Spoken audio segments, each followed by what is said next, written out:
ఆవిడకి ఒక room fix అయ్యింది, ఇలాంటివన్నీ కూడా బండి సంజయ్ గారు లేకపోతే బీజేపీ నాయకులు చాలామంది చాలాసార్లు మాట్లాడిన సందర్భాలు. ఎట్టకేలకు ఇవాళ ఆవిడని అరెస్ట్ చేస్తూ వచ్చిన పరిస్థితుల్లో అసలు సాక్ష్యాలు లేవు, దాంట్లో ఆ స్కామే దానికి సంబంధించి పూర్తిగా ఆరోపణలు నిరాధారం ఉన్న పరిస్థితుల్లో ఆవిడ ఎట్లా అరెస్ట్ చేస్తారో, ఆవిడ అరెస్ట్ అక్రమం అంటూ మొదట ఆవిడ సాక్షిగా విచారించారు, ఆ తర్వాత నిందితురాలుగా చేర్చారు, ఇప్పుడు సోదాలు చేసి అరెస్ట్ చేశారు. ఇదంతా కూడా రాజకీయ కోణంలో చూస్తున్నారు, ఇదంతా రాజకీయ కుట్ర అని బీఆర్ఎస్ నాయకులు మాట్లాడుతున్న విషయాలు. సో మొదటి నుంచి కూడా బీజేపీ దీని మీద ఒకటే స్టాండ్తో ఉంది, నిజంగా ఆవిడ అవినీతి చేశారు, ఆ ఆరోపణలు ఉన్నాయి కాబట్టి ఎప్పుడైనా సరే ఆవిడ అరెస్ట్ తప్పదు అన్న విషయం మొదటి నుంచి కూడా బీజేపీ నాయకులు చెప్పుకుంటూ వస్తున్నారు. సో ఇవాళ జరిగిన విషయంలో బీజేపీ ఏం చెప్పదలుచుకుంది? ముందుగా మీకు అలాగే టీవీ ప్రేక్షకులకి ప్యానెల్ ఉన్న పెద్దలందరికీ నమస్కారం. ఇది ఈ లిక్కర్ స్కామ్ అనేది ఢిల్లీలో ఎప్పుడూ బయటపడింది. యాక్చువల్లీ ఎప్పుడో మన అధికార ప్రతినిధి, ఇది కేంద్ర పార్టీ అధికార ప్రతినిధి, తర్వాత ఆయనకి ఆ ఎవిడెన్స్ వచ్చింది కాబట్టి కొంత వాళ్ళు బయట అప్పటికే ఓపెన్గా చెప్పారు కూడా, టీవీ ఛానల్లో కూడా వచ్చింది. సో దానికి అనుగుణంగానే ఇవన్నీ కూడా మరి ఒక్కొక్కరిని కూడా అరెస్ట్ చేసుకుంటూ పోతా ఉన్నారు. ఎవిడెన్స్ లేకుండా ఎవరిని అరెస్ట్ చేయరు కదా బేసిక్గా. ఇప్పుడు మనీష్ సిసోడియా డిప్యూటీ సీఎం ఉన్నాడు, ఎవిడెన్స్ లేకుండా చేస్తారా? ఒకవేళ ఎవిడెన్స్ లేకుండా ఉంటే మరి ఎప్పుడో బయటికి రావాల్సింది, ఆయన బయటికి రాలేదు ఎందుకు? మరి కోర్ట్స్ కూడా చూస్తాయి కదా అవన్నీ కూడా. అట్లాగే ఒక్కొక్కరిని అరెస్ట్ చేసుకుంటూ పోతున్నాం అంటే ఎవిడెన్స్ వస్తుంది కాబట్టి. అంతకుముందు సాక్ష్యంగా ఇప్పుడు కవిత గారిని కూడా సాక్షులుగా విచారించారు, దాంట్లో మరి ఎవిడెన్స్ ఉందా లేదా అనేది తర్వాత వాళ్ళు రికార్డ్ చేసి పెట్టుకున్నారు.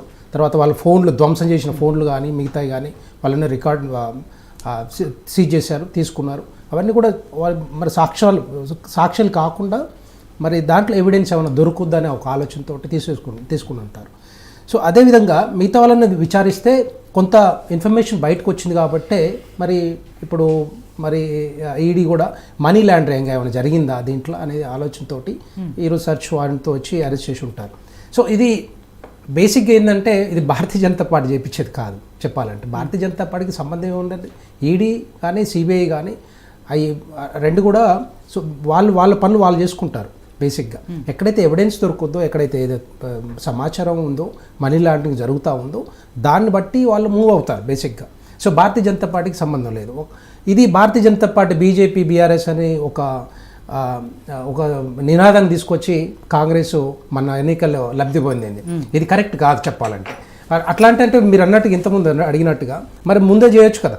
ఒకవేళ బీజేపీకి సంబంధం ఉంటే, భారతీయ జనతా పార్టీకి సంబంధం ఉంటే, ఒకవేళ ఎలక్షన్లో మీరు గెలవాలనుకుంటే కవితను ఎప్పుడూ అరెస్ట్ చేసేటోళ్ళు కదా. అట్లాంటిది ఎందుకు అవుతుంది? సో అది కాకుండా మరి కవిత గారు కూడా ఆమె సుప్రీంకోర్టుకి వెళ్ళింది, అక్కడ స్టే తెచ్చుకుంది, అక్కడ కొంత దాని పోస్ట్ పోన్ కూడా అయింది, డిసెంబర్ 17 వరకు కూడా అయింది. అప్పటి వరకు ఎన్నికలు అయిపోయినాయి. తర్వాత మెల్లమెల్లగా వారు చేసే ఏదైతే ఈడీ కానీ సిబిఐ కానీ మన నోటీసులు కూడా ఇచ్చింది సిబిఐ, మరి అటెండ్ కూడా అవ్వలేదు. ఒకవేళ తప్పు చేయకపోతే ఎందుకు అటెండ్ అవ్వాలి కదా. ఇప్పుడు ఈడీ కానీ సిబిఐ కానీ నోటీసులు ఇచ్చినప్పుడు వెళ్ళి మాట్లాడవచ్చు కదా, అటెండ్ అయ్యి వారు ఏమైనా ఉంటే చెప్పొచ్చు కదా. అక్కడ ఒకవేళ ఎవిడెన్స్ లేదు అనుకుంటే లేదు ఉందా అనేది వాళ్ళే ప్రూవ్ చేస్తారు కదా. అది చేయకుండా ఇప్పుడు అందుకే ఇప్పుడు ఏదైతే వీళ్ళకి ఎవిడెన్స్ దొరికింది కాబట్టి వాళ్ళు వచ్చి తర్వాత కోర్టులు పని చేసుకుంటాయి. కోర్టు కానీ ఇంకా ఏమన్నా లీగల్గా ఏమైనా చేయాలనుకుంటే. సో అది ఒకటి. బీఆర్ఎస్ బీజేపీ ఒకటని చెప్పేసి అప్పుడు కాంగ్రెస్ పార్టీ మొత్తం బయటికి తీసుకొచ్చేసి అది కవితను అరెస్ట్ మీరు చేస్తా అని చెప్పారు, చేయలేదు అని చెప్పేసి ఆ రెండు పార్టీలు ఒకటని చెప్పేసి ఆ గుడ్డిలో మెల్లలాగా గెలిచారు అన్నమాట. లేకపోతే అది గెలిచే అవకాశాలు లేవు. కాంగ్రెస్ పార్టీకి అభిమానం కానీ ఆదరణ కానీ ప్రేమ కానీ ఎట్టి పరిస్థితుల్లో తెలంగాణ ప్రజల మీద లేదు. ఎందుకంటే అంతకుముందు ఆ కాంగ్రెస్ పార్టీ ప్రభుత్వం ఆ దగ్గర 67 సంవత్సరాలు భారతదేశంలో, తర్వాత ఇక్కడ సంవత్సరాలు కొద్దిగా చూశారు కాబట్టి అది కరెక్ట్ కాదు. ఇప్పుడు ఏదైనా కూడా భారతీయ జనతా పార్టీకి ఈ కేసులోకి సంబంధం లేదు ఎట్టి పరిస్థితుల్లో. వాళ్ళు చేసే పనులు వాళ్ళు చేసుకుంటారు. భారతీయ జనతా పార్టీ చేసే పనులు భారతీయ జనతా పార్టీ రాజకీయ పరంగా మేము చేస్తుంటాం.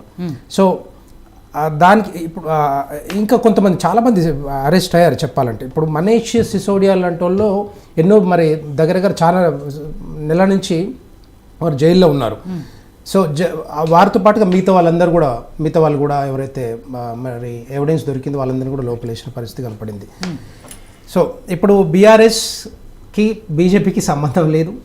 ఎందుకంటే ఇప్పుడు మరి కాంగ్రెస్కి అవకాశం చెప్పాలంటే ఈ అరెస్ట్కి బీజేపీకి సంబంధం లేదు, ఇది ఈడీ సిబిఐ వాళ్ళు చూసుకుంటారు, పార్టీకి సంబంధం లేదు అన్నారు. ఇప్పుడు బీఆర్ఎస్ బీజేపీ ఒకటి కాదు అని ఇప్పటికైనా కాంగ్రెస్ పార్టీకి అర్థం కాదు. మీరు అరెస్ట్ చేయించకపోతే మీరిద్దరు ఒకటి కాదనే విషయం వాళ్ళకి ఎందుకు అర్థమవుతుంది? అదే ఇప్పుడు ఇంతకుముందు నేను చెప్పినట్టుగా మీరు అరెస్ట్ చేయించినట్ట ఇప్పుడు లేదు లేదు అట్లాగే అంటే ఇప్పుడు మన 17th వరకు December 17th వరకు సుప్రీంకోర్టు ఆర్డర్ మన స్టే ఉండే తర్వాత దాన్ని మళ్ళీ ఈడీ కూడా మరి సమన్స్ మన అటెండ్ అవ్వమని చెప్పి ఉండే తర్వాత సిబిఐ కూడా చెప్పి ఉండే ఇవన్నీ చెప్పలేక మేము ఎప్పుడు చెప్పలేక మధ్యలో తర్వాత సో ఎలక్షన్ తర్వాత మళ్ళీ మేము ఒక మాట కూడా మాట్లాడలేదు ఎందుకు మాకు భారతీయ జనతా పార్టీకి అంటగట్టాల్సిన అవసరమే లేదు చెప్పాలంటే దీంట్లో సో అందుకని కాంగ్రెస్ పార్టీకి ఇప్పుడు అవకాశమే పోయింది ఇప్పుడు రేపొద్దున మళ్ళీ అదే నినాదం అందుకున్నారు ఇప్పుడు చెప్పాలంటే మళ్ళీ ఈ పార్లమెంట్ ఎన్నికల్లో బీఆర్ఎస్ బీజేపీ ఒకటే అని చెప్పి మళ్ళీ చెప్పుకుంటా ఉన్నారు రేవంత్ రెడ్డి గారు కానీ ఏ మీటింగ్లో చూసినా ఇదే అంటున్నారు అది ఎట్లా అవుతుంది చెప్పండి కేడీ మోడీ అని చెప్పి ఒకటే అని చెప్పి చెప్తా ఉన్నారు ఇప్పుడు అది ఎట్టి పరిస్థితుల్లో